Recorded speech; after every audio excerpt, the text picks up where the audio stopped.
The date is the 20th of November 1860. Presidential candidate Abraham Lincoln has been declared the winner of the presidential election. Outgoing President James Buchanan gives his last State of the Union address to Congress December 3rd, 1860. His speech forewarns of the dangers to come, giving Northerners and Southerners alike mixed messages. On December the 20th, 1860, South Carolina secedes from the Union. 4 days later, it would issue the Declaration of the Immediate Causes, which induced and justified the secession of South Carolina from the Federal Union, followed by Mississippi on January the 9th, 1861, with Lucius Quintius Cincinnatus Lamar II resigning from the US Congress, writing the Mississippi Secession Ordinance on January the 10th, 1861. The following day, Florida secedes from the Union after the Convention of the People of Florida votes overwhelmingly in favor of immediate secession.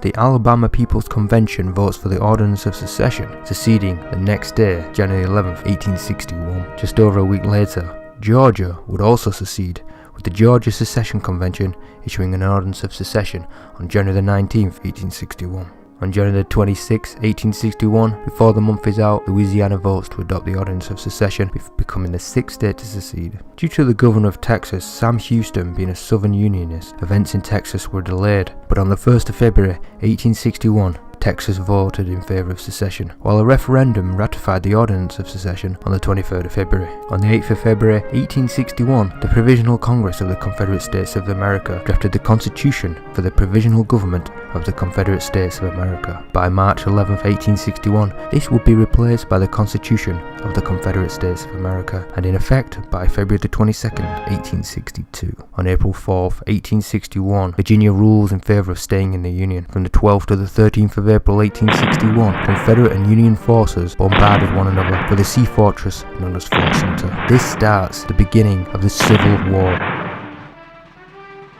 On April 15, 1861, newly inaugurated President Abraham Lincoln calls for 75,000 volunteers to suppress the rebellion, the maximum amount allowed to be called by the President at the time. April 17, 1861, upon being called upon by Lincoln to contribute 3,500 troops, a second Virginian vote is won after the conditional Unionists opposed to forceful reunification changed their votes. Over the previous months, secessionists and a majority-held Unionists argued it out in the Arkansas Secession Convention. Although a people's vote was planned for August, the Battle of Fort Sumter and Lincoln's calls for 780 men to restore law and order pushed the convention to vote. On May 6, 1861, the convention voted almost unanimously in favour of seceding. Arkansas joins the Confederacy. Up until the incident at Fort Sumter and Lincoln's calls for volunteers, North Carolina's convention was a Unionist majority.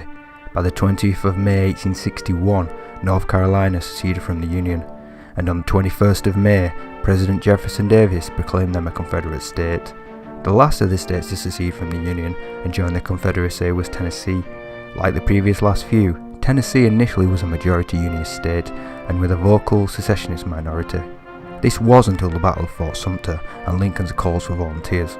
On June 8, 1861, Tennessee withdraws from the Union after the referendum votes to secede. Despite many efforts of the secessionist Governor Jackson, Missouri would remain a divided Union state, with two rival governors and representatives.